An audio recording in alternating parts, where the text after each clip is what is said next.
여러분 혹시 12제자의 이름 다 아시나요? 예수님의 12제자 이름 한번 생각해 보세요. 베드로는 다들 아실 거고 안드레, 요한 다 아실 텐데 저는 사실 외우는 걸 잘 못하는데요. 노래를 통하여 12명의 제자를 알고 있습니다. 베드로와 안드레, 야고보, 요한, 이거 아세요? 빌립과 바돌로메, 도마와 마태. 이거 하다 보면 12명의 제자를 외울 수가 있습니다. 여러분, 그리고 혹시 여러분 성경 찾으실 때 노래 부르시나요? 아직도 찾을 때면 창세기 출애굽기 레위 노래를 부르면서 성경을 찾고는 합니다. 노래를 부르면 저 어렸을 때는요, 유초등부 때 초등부 때 예배가 끝나고 분반 공부 갈 때 요 성경 목록가를 부르면서 흩어졌어요. 마태, 마가, 누가 이러면서 흩어졌는데 아직도 이걸 불러야 이게 성경이 찾아지는 것 같아요. 오늘 본문을 보시면 사사기에는 4장과 5장에 드보라의 이야기가 기록되어 있습니다. 그 중에 4장은 내러티브, 이야기 형태로 드보라의 이야기가 기록되어 있고 5장은 노래의 형태로 드보라의 이야기가 기록되어 있습니다. 아마 5장의 형태, 노래 형태로 구전되어서 전해지는 것들이 후대에 이 사사기의 저자가 이야기의 형태로 4장의 형식으로 기록했을 것이다 라고 생각하고는 합니다. 노래하면은 그렇잖아요. 하나 빠뜨리기가 쉽지 않아요. 노래로 하면은 무언가 빠뜨리지 않고 내용을 놓치지 않고 말하기 쉽습니다. 언어가 덜 발달할수록 이야기보다는 노래가 식구가 더 전달하고 기억하기 쉽습니다. 그래서 4장과 5장은 서로의 내용을 보충해 줍니다. 이 둘을 함께 읽어보면 드보라의 이야기가 더욱더 풍성해지고 더 생생하게 느껴지게 됩니다. 오늘은 4장을 중심으로 보게 되겠지만 드보라의 이야기를 세세하게 다 다루지는 못하겠지만 꼭 여러분 집으로 돌아가셔서 4장과 5장을 맞추어 보면서 한번 읽어보시기를 바랍니다. 이 드보라의 이야기를 노래로 부른 사람들은, 노래로 기억했던 사람들은 하나님께서 이스라엘 가운데 사사 드보라를 통하여 주셨던 하나님의 말씀을, 그 메시지를 후대에 꼭 전해야만 한다라고 생각하면서 그것을 노래로 지어 전했을 것입니다. 오늘 우리에게도 주시는 그 하나님의 말씀, 그 메시지에 귀를 기울여 보시는 말씀의 시간이 되기를 바랍니다. 오늘 본문은 이렇게 시작합니다. 에훗이 죽은 후에 이스라엘 백성들은 또 하나님 앞에 악을 행하였습니다. 이제 지긋지긋해요. 벌써 또 악을 행하였다라고 합니다. 그래서 하나님은 하솔에서 통치하는 가나안 왕 야빈의 손에 그들을 파셨습니다. 여러분, 하나님은 자신의 아들까지 들여서 값을 치러서 우리를 구원해 주시는 그 하나님께서 이스라엘 자손을 이방 민족의 손에 팔았다라고 말씀합니다. 그것이 오히려 이스라엘 백성을 죄에서 돌이키게 하는 방법이었기 때문입니다. 가나안 하솔 왕 야빈은 여호수아 1장에서도 나오기도 하는데 이것은 아마 우리나라의 왕 혹은 중국의 황제 같이 하솔 지역의 지도자를 나타내는 호칭으로 생각이 됩니다. 하솔 왕 야빈에 대해서 이야기하는데 이 오늘 본문에 나오는 하솔 왕 야빈은 매우 강력한 왕이었습니다. 철병거가 900대가 있었대요. 여러분, 철병거가 900대 있었다라는 것은 단순히 생각해봐도 매우 강력한 군대를 보유하고 있었다라는 것입니다.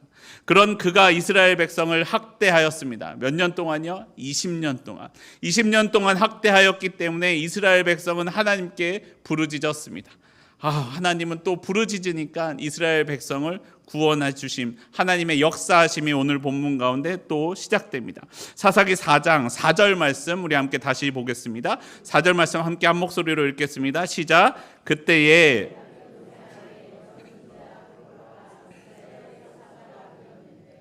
드보라가 이스라엘의 사사가 되었습니다. 드보라는 랍비돗의 아내였고 여성이었으며 선지자였습니다. 그런 드보라가 사사가 되었습니다. 랍비돗의 아내였다라는 말은 드보라가 평범한 여인과 다를 것이 없는 보통의 여인이었다라는 것을 의미합니다. 드보라는 마치 잔다르크처럼 전쟁을 잘하는 여인이 아니었습니다. 생각하기를 우락부락하고 근육질이 빵빵한 여인이 아니었다라는 거예요. 그냥 평범한 보통의 여자였습니다. 용맹하고 무력이 뛰어난 여자가 아니라 어디서나 볼 수 있는 평범한 여성, 남자와 결혼해서 살고 있는 평범한 여성이었습니다. 하나님께서는 그런 드보라를 사사로 세우셨습니다. 여러분, 우리가 이제까지 보아왔던 사사는 누구입니까? 전쟁에 나가서 앞장서서 싸웠던 사람들을 모아 전쟁을 이끄는 전쟁의 지도자였고 장수들이었습니다.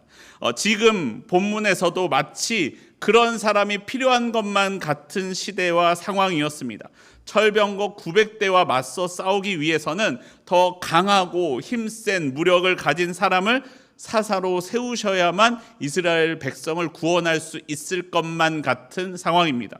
그런데 하나님은 그렇게 하지 않으셨습니다. 드보라는 여성이면서 선지자였다라고 말씀합니다. 제가 새벽 예배 때 말씀드렸는데 선지자는 한자로 먼저 선 알지 사람 자자를 써서 미리 아는 사람이라는 뜻을 가지고 있습니다. 영어로도 프로펫이라는 단어를 사용해서 앞서서 말하는 사람이라는 의미를 가지고 있습니다. 하지만 성경에서 말하는 선지자는 정확히 말하면 미래의 일을 알고 미래의 일을 그대로 말하는 사람이 아닙니다. 히브리어로는 선지자는 나비라는 단어를 사용하는데 나비라는 단어의 뜻은 말하는 자, 예언하는 자, 설교자, 부르는 자의 의미를 가지고 있습니다. 정확히 말씀드리면 하나님의 선지자는 하나님의 말씀을 전하는 사람, 그 사람이 선지자입니다. 그렇기 때문에 요나처럼 니느웨의 심판을 선포했지만 그들이 회개하였기 때문에 그 심판이 이루어지지 않아도 요나는 선지자입니다. 하나님의 말씀을 전했기 때문입니다. 하나님은 여선지자 드보라를 이때의 사사로 세우셨습니다. 여러분, 하나님의 사사는요, 전쟁의 능력이 중요한 것이 아닙니다. 전쟁의 능력은 그때 필요해서 하나님의 영이 부어졌을 때 사사에게 주셨던 수많은 능력 중에 하나일 뿐입니다. 사사에게 더 중요한 것은 하나님의 영이 임하는 것, 그래서 하나님의 뜻대로 선포하고 하나님의 마음으로 판결해 주는 것, 하나님의 뜻을 행하는 것, 그것이 사사의 역할이고 사사에게 중요한 것입니다. 사랑하는 성도 여러분, 우리 가운데 하나님의 영이 충만하기를 소원합니다. 우리가 세상을 이기기 위해서는요, 내 안에 하나님의 영이 충만하게 임하여야만 합니다. 내 안에 주님이 거하실 자리를 준비해야만 합니다. 그래야 내가 세상의 악한 것에 맞서 싸울 수 있습니다. 세상의 악에 맞서 싸우기 위하여 내가 더 강한 힘으로 부딪혀 싸우려고 해봤자 이길 수 없습니다. 더 강한 군대, 더 강한 무기, 더 강한 재력을 가지고 있는 존재를 만날 뿐입니다. 세상을 이기기 위해서는 세상이 가질 수 없는 것, 하나님의 영으로 맞서서 싸워야만 합니다. 하나님의 영에 충만할 때 내가 세상을 이길 수 있습니다. 내 안에 하나님의 영이 가득할 때 세상의 욕심과 두려움이 내 안에 들어오지 않을 수 있다라는 것입니다. 여러분, 무언가에 중독된 사람들의 이야기가 있습니다. 도박이든 마약이든 우리를 강하게 중독시키는 것들이 있습니다. 이것들은 애초에 시작을 하지 말아야지 한번 시작하면 끊기가 어렵습니다. 거의 불가능에 가깝습니다. 잠깐 안 할 수는 있어도 참고 있을 뿐이지 중독된 것에서 빠져나오기가 힘이 듭니다. 그런데 여러분, 그 중독에서 빠져나온 사람들이 있습니다. 어떻게 빠져나오느냐? 전문가들이 이야기하기를 그 중독된 것보다 더 강한 것으로 그를 채워주어야 한다라고 말합니다. 가족의 사랑으로 그를 채워줄 때, 내게 그 마약이 주는 기쁨보다 그 도박이 주는 기쁨보다 사랑이 주는 기쁨이 더 크게 내게 다가올 때, 내 안에 사랑이 가득할 때 비로소 그것을 이겨낼 수 있습니다. 여러분, 내 삶이 죄에 중독되어도 그와 같습니다. 내가 아무리 내 힘으로 죄를 짓지 않으려고 해도 죄를 잠깐 참고 있을 뿐이지 다시 죄의 유혹이 밀려옵니다. 죄의 유혹이 나를 찾아옵니다. 내가 잠깐 마음을 놓으면 내 마음은 그 죄악에 휩쓸려 버리고 맙니다. 여러분, 내 안에 죄가 찾아올 때, 내게 죄가 찾아올 때, 여러분, 죄를 비우려고 하지 마십시오. 하나님으로 나를 채우십시오. 그래야 내가 죄에 휩쓸리지 않을 수 있습니다. 내 안에 하나님이 충만할 때, 내가 성령으로 충만할 때 우리는 하나님의 일을 할 수 있고 세상을 이길 수 있음을 기억해야 합니다. 세상의 힘으로 내가 세상과 맞서 싸울 때 이길 수 없었던 세상이 내 안에 하나님의 영으로 충만하면 이길 수 있습니다. 하나님의 영으로 세상과 싸워 승리하는 저와 여러분의 삶이 되기를 소원합니다. 하나님의 영으로 드보라에게 하나님의 영이 충만하게 임하였습니다. 그러자 그때 사사 드보라가 바락을 찾아갔습니다. 4장 6절 말씀 우리 함께 다시 한번 보도록 하겠습니다. 4장 6절입니다. 시작. 드보라가 사람을 보내어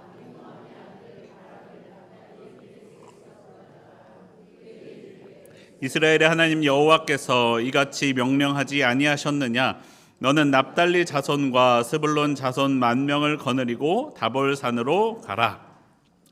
드보라에게 시스라와 맞서 싸울 수 있는 무력이 있었던 것은 아니기 때문에 함께 싸울 사람이 필요했습니다. 하나님은 드보라에게 바락을 찾아가라, 바락을 보내라라고 말씀하십니다. 그래서 드보라가 바락을 찾아가 하나님의 말씀을 전합니다. 너는 납달리 자손과 스불론 자손 10,000명을 거느리고 다볼산으로 가라. 가서 야빈의 군대 장관 시스라와 그의 병거와 싸우라. 하나님이 그를 내 손에 넘겨주시리라 라고 말씀하셨다라고 가서 전하였습니다.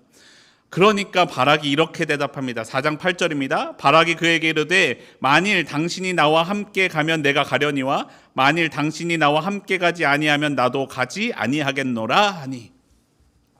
그 이야기를 들은 바락은 드보라에게 이야기합니다. 당신이 나와 함께 가면 가고 가지 않으면 나도 가지 않겠습니다 라고 이야기합니다.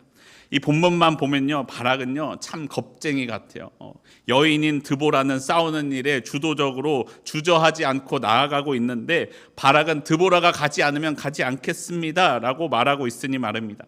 그런데 여러분, 히브리서 11장을 보시면, 히브리서 11장이 소위 믿음장이라고 불리는 장이잖아요. 히브리서 11장을 보면 바락의 이름이 나옵니다. 히브리서 11장 32절에 내가 무슨 말을 더하리요? 기드온, 바락, 삼손, 입다, 다윗 및 사무엘과 선지자들의 일을 말하려면 내게 시간이 부족하리로다. 바락에게 믿음이 있다는 거예요? 없다는 거예요? 있다는 거예요. 바락도 믿음의 사람이라는 것입니다. 바락에게도 믿음이 있었음을 보여주는 구절입니다. 여러분, 바락에게도 믿음이 있었습니다. 하나님이 계심을 믿고 하나님의 말씀하심을 믿었습니다. 다만 그 통로가 자신이 직접 들은 것은 아니었기에, 자신은 그것을 듣지 못하였기에 말씀을 하시는 드보라와 함께 가고자 하였습니다. 물론 더 좋은 것은 드보라가 말씀을 전하였을 때 그것을 믿고 그냥 그대로 바로 나갔으면 가장 좋은 믿음이었겠지만, 그래도 드보라와 함께 갈 때 그 전쟁의 자리로 나아갔습니다. 여러분, 이 전쟁의 자리가 쉽지 않은 자리입니다. 마치 계란으로 바위를 치는 것과 같은 전쟁입니다. 총 한 자루를 들고 탱크를 향해 덤벼야만 할 것 같은 전쟁이었습니다. 그 전쟁을 앞둔 바락은 겁쟁이였지만 믿음이 있었습니다. 모세에게 아론을 붙이신 것처럼 바락에게도 드보라가 필요했습니다. 그래서 드보라와 함께 전쟁에 나아갑니다. 여러분, 하나님은 부족한 사람에게 능력의 사람을 붙이십니다. 내게 일을 맡기셨지만 내게 능력이 부족하면 하나님은 함께할 사람들을 붙여주십니다. 그리고 그 붙여주신 이들로 그 은혜를 함께 누리게 해주십니다. 전쟁의 능력이 없었던 드보라에게는 바락을 붙여주셨습니다. 그리고 겁쟁이 바락에게는 말씀에 온전히 붙들린 드보라를 붙여주셨습니다. 비록 전쟁에서 적군의 장수 시스라를 죽이는 영광은 야엘에게 넘어갔지만 바락도 이스라엘이 누리게 된 평화를 함께 누리게 되었을 것이라는 것입니다. 사랑하는 성도 여러분, 기억하십시오. 내가 하나님의 일을 할 때 하나님은 내게 함께할 사람들을 붙여주심을 기억하십시오. 혼자서 할 수 없는 그 일을 함께 할 때 할 수 있습니다. 여러분, 지난 주일날 새가족 환영회를 했습니다. 우리 교회에서 처음 하는 것이라고 하였습니다. 담임 목사님께서 처음 새가족 환영회를 준비하십시오 라고 했을 때 어떻게 해야 될까 고민에 휩싸였습니다. 고민이 가득했습니다. 했던 것을 또 하는 것보다 새로운 것을 만들어내는 것은 더 어렵지 않습니까? 하지만 저에게 함께할 새가족 위원들을 보내주셨습니다. 새가족 위원들과 함께 해주심으로, 그들이 함께 해주심으로 그 일을 할 수 있었습니다. 그런데 여러분, 또 그것만으로 되지 않았습니다. 더 많은 도움이 필요했습니다. 제가 그래서 강단에서 도와주세요 했잖아요. 그렇죠? 기억하시죠?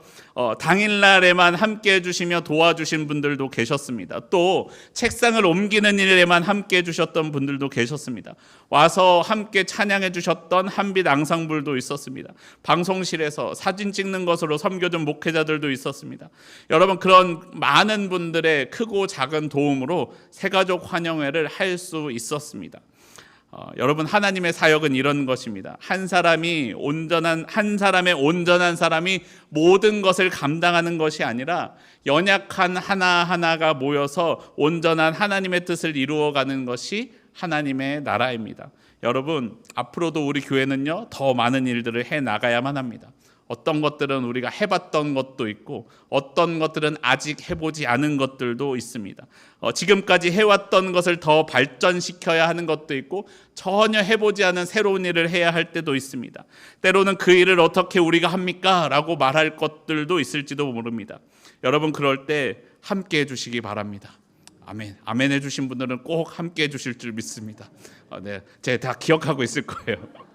여러분, 다음번에도 이번 새가족 위원들도 말씀하시길 우리로서는 할 수 없는 일들이 여러분들이 많이 도와주셔서 가능했다라고 말하더라고요. 많은 분들이 말씀하시길 뭐 도와줄 건 없냐라고 적극적으로 나서 주셨기 때문에 이것을 할 수 있었다라고 말씀하십니다. 다음에도 꼭 도와주시기를 부탁드립니다. 우리의 작은 손길들이 모여 하나님의 뜻이 이루어집니다. 누군가가 보기엔 보잘것없는 일이 큰 일의 도구가 됩니다. 하나님은 하나님께서 홀로 하실 수 있는 그 일을 사람들에게 맡기시고 그 일을 이루어 가시는 기쁨을 함께 누리게 하십니다. 저와 여러분이 그 은혜의 기쁨을 함께 누리는 저와 우리 한빛교회 성도님들이 되기를 소원합니다. 드보라와 바락이 그렇게 힘을 모았습니다. 하지만 그럼에도 여전히 가나안 왕 야빈, 그 군대 장관 시스라와 대적해서 싸우기에는 역부족이었습니다. 앞서서 가나안 왕 야빈에게는 철병거 900대가 있었다라고 합니다. 철병거 900대 병거 하나마다 병사 2명이 보통 탑니다. 한 명은 이 병거를 조정하고 한 명은 활을 쏘거나 창을 휘둘러서 공격을 합니다. 그럼 철병거가 900대 있으면 최소 1800명 정도의 군사가 함께 있다는 것입니다. 그런데 드보라와 바락이 함께 모은 군대는 14절을 보시면 약 10,000명이 모였습니다. 1800명 대 10,000명, 누가 이길 것 같습니까? 그런데 숫자는 비록 1800명이 적고 이스라엘 군대가 5배가 넘게 많지만 무기의 수준이 비교가 되지 않았습니다. 여러분, 사사기 당시는요, 후기 청동기, 초기 철기 시대였습니다. 철을 다루는 기술은요, 여러분, 철을 우리가 쉽게 쓰고 있지만 철을 다루는 게요, 그냥 일반적으로 우리가 불을 피워서 녹일 수가 없습니다. 풀무라는 것을 써서 우리가 일반적으로 태우는 불보다 훨씬 높게 해야 철을 다룰 수 있었기 때문에 당시로서는 최첨단의 기술이었습니다. 이스라엘에게는 철로 된 무기가 없었습니다. 사무엘상 13장 후반부를 보시면 사무엘 시대쯤 가서야 블레셋 사람들에게 철로 된 농기구만 사다가 간신히 농사 지을 때만 사용했습니다. 그때도 제대로 된 무기는 사울이나 요나단 정도 되는 사람들밖에 갖지 못했습니다. 나머지는 뭘 들고 싸웁니까? 막대기, 아니면 다윗처럼 돌멩이 들고 돌팔매 들고 싸우는 것입니다. 근데 철과 청동기의 대결은요, 마치 노트북과 노트와의 대결과 같아요. 노트북을 들고 있는 사람과 노트를 들고 있는 사람이 공부를 한다고 생각해 보십시오. 여러분, 학교 가서 수업을 듣는데 노트를 들고 가시겠어요? 노트북 들고 가시겠어요? 있으면 노트북 갖고 가고 싶은 게 사람의 마음 아닙니까? 여러분, 본래 병거는요, 평지를 달리는 데 주로 사용합니다. 그 달리는 힘으로, 그 운동 에너지를 가지고 사람을 공격하고 바퀴 옆에 달린 창으로 사람을 찌릅니다. 영화 배너 보셨나요? 이게 세대가 이미 오래돼서 젊은 분들은 못 보셨겠지만 배너를 보시면 그런 전차가 나옵니다. 그 전차를 보시면 그 모습을 알 수가 있어요. 그 병거가 힘을 쓰기 어려운 곳은 어디입니까? 산지였어요. 병거가 가장 큰 힘을 발휘할 수 있는 곳은 넓은 평지이고 병거가 잘 힘을 못 쓰는 곳은 산지였습니다. 그래서 병거가 있는 시스라의 군대는 평지에 진을 치고 이스라엘 사람들은 병거가 올라가기 힘든 산 위에 진을 칩니다. 그래서 둘이 네가 와라 하고 대치하고 있는 것이 이 당시 전쟁의 양상이었습니다. 보통 전쟁은 그래서 이렇게 오랫동안 대치하다가 먼저 버티지 못하는 쪽이 공격해 나아가서 싸우는 것이 일반적인 상황이었습니다.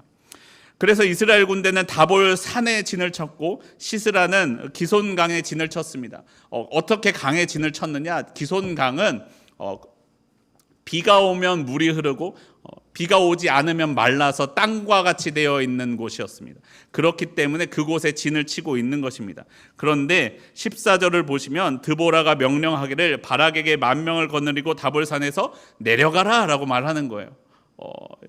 시스라가 어떻게 생각했겠어요? 시스라는 생각하기를 저 여자가 뭔 전쟁을 한다고 지금 내려와서 아유 너 이제 죽었다라고 하면서 시스라가 나가서 싸웠을 것이라는 거예요. 드보라가 싸우는 법도 몰라서 지금 산에서 내려오고 있구나. 무슨 여자가 전쟁에 참모를 한다고 가서 아주 짓밟아 버리자라고 생각을 하면서 나갔을 것입니다. 그런데 말입니다, 여러분. 나는 노트를 가지고 있고 상대방은 노트북을 가지고 있어요. 그러면 당연히 노트북을 가지고 있는 사람이 더 잘 할 수 있겠죠. 그런데 그때 전기가 나가버린다면 어떻게 될까요? 배터리가 다 방전되면 어떻게 됩니까? 노트는 전기가 없어도 쓸 수 있는데 노트북은 전기가 없으면 큰 쓰레기가 됩니다. 노트는 어떻게나마 부족하나마 적을 수 있지만 노트북은 할 수가 없습니다. 그런 일이 오늘 전쟁 중에 일어났습니다. 사사기 4장 15절을 보시면 이렇게 말씀합니다. 15절 말씀 우리 함께 다시 읽어보겠습니다. 시작. 여호와께서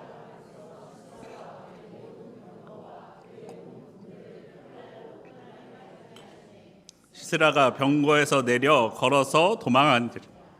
이스라엘 군대가 내려갔을 때 하나님께서 시스라와 그 병거와 그 군대를 혼란에 빠지게 하셨다라고 말씀합니다. 그리고 시스라는 병거에서 내려서 걸어서 도망하였습니다. 여러분 본문을 보시면 좀 이상하지 않습니까? 여러분 도망갈 때 병거를 타고 가야 돼요? 걸어서 가야 돼요? 병거를 타고 도망가야죠. 도망가도. 여러분 도망갈 때 걸어서 도망가야 돼요? 뛰어서 도망가야 돼요? 뛰어서 도망가야 돼요. 근데 시스라가 내려서 걸어서 도망하였다는 것은 병거를 탈 수 없고 내릴 수밖에 없었고 뛸 수 없고 걸을 수밖에 없었던 상황이었다라는 것입니다. 그 상황이 이 전쟁 가운데 일어났습니다. 왜냐하면 하나님께서 그들을 혼란케 하셨기 때문에 그렇다라고 말씀합니다. 사사기 5장 4절 다음 장 노래로 된 부분에서는 이렇게 말씀합니다. 여호와여 주께서 세일에서부터 나오시고 에돔 들에서부터 진행하실 때에 땅이 진동하고 하늘이 물을 내리고 구름도 물을 내렸나이다. 여러분 이 전쟁이 있었던 곳이 기손강 건천 마른 강이었어요. 평소에는 마른 상태로 있다가 비가 많이 오는 우기가 되면 그때에만 물이 흐르는 강이었다라는 것입니다. 본래 이때는 비가 오지 않아야 하는 때였는데 이때 비가 내렸습니다. 비가 와서 땅이 강으로 변해버렸습니다. 말랐을 때는 전차에게 좋았던 이 땅이 비가 오자 이제는 달릴 수 없는 땅이 되었습니다. 달리지 못하고 멈추어져 있는 병거는요 큰 힘을 갖지 못합니다. 달려서 그 힘으로 공격하는 게 병거이기 때문에 그렇습니다. 이제 무기의 강함이 아니라 숫자가 중요해져 버렸습니다. 숫자가 아무리 힘센 1,800명이라도 10,000명 앞에서 한 명당 적어도 5명씩과 싸워야 하는 이 전쟁에서는 10,000명이 더 큰 힘을 쓰게 되었습니다. 그래서 시스라는 도망가기 시작합니다. 여러분 시스라는 철병거 900대의 힘을 믿었습니다. 그래서 당당하게 전쟁에 나올 수 있었습니다. 하지만 하나님께서 비가 내리자 그의 자랑은 오히려 그의 짐이 되었습니다. 철병거는 그의 발걸음을 막는 도구가 되었습니다. 철로 된 갑옷은 그가 도망가는 발걸음을 느리게 만드는 무겁게 하는 짐이 되었습니다. 철병거와 철갑옷은 시스라의 자랑이었지만 시스라의 발목을 잡는 도구가 되었습니다. 하나님이 그 전쟁 가운데 역사하셨기 때문입니다. 여러분, 자기의 자랑이 자기의 약점이 되었습니다. 상황이 바뀌었기 때문입니다. 여러분, 사람은요, 무엇을 가지고 있느냐가 중요한 것이 아닙니다. 상황은요, 늘 변하게 되어 있습니다. 비가 내리면 병거는 아무 소용이 없어집니다. 내 발걸음을 잡기만 합니다. 사랑하는 성도 여러분, 내가 가진 것을 가지고 하나님께로 나아가십시오. 내가 가진 것이 비록 하나님 저는 이것밖에 없는데요, 보잘것없는 것밖에 갖고 있지 않는 것 같아도 하나님께서는 그것을 사용하십니다. 여러분, 겁쟁이 바락의 군대가 강력한 시스라의 철병거를 이긴 것 같은 하나님이 역사하시면 그러한 연약함까지도 사용하시는 역사가 일어납니다. 무엇을 가지고 있느냐가 중요한 것이 아니라 누가 언제 어떻게 사용하는가가 더 중요합니다. 한 소년이 보리떡 5개와 물고기 2마리가, 한 소년의 그 작은 것이 예수님의 손에 들여졌을 때 5,000명을 먹이고도 남는 역사가 일어났음을 기억해야 됩니다. 그 역사가 하나님 손에 붙들린 오늘 우리의 삶 가운데도 똑같이 일어날 것입니다. 사랑하는 성도 여러분, 내 것이 아무리 보잘것없고 평범해 보여도 하나님께 드리십시오. 하나님께서 나를 사용하십니다. 하나님이 나를 사용하실 때 평범한 내가 하나님의 위대한 역사를 이루시는 도구가 됩니다. 한 민족의 구원의 도구가 됩니다. 나는 그 위대한 역사와 함께 할 것입니다. 내가 하나님의 영으로 충만할 때 하나님, 나를 통해 하나님의 역사가 일어납니다.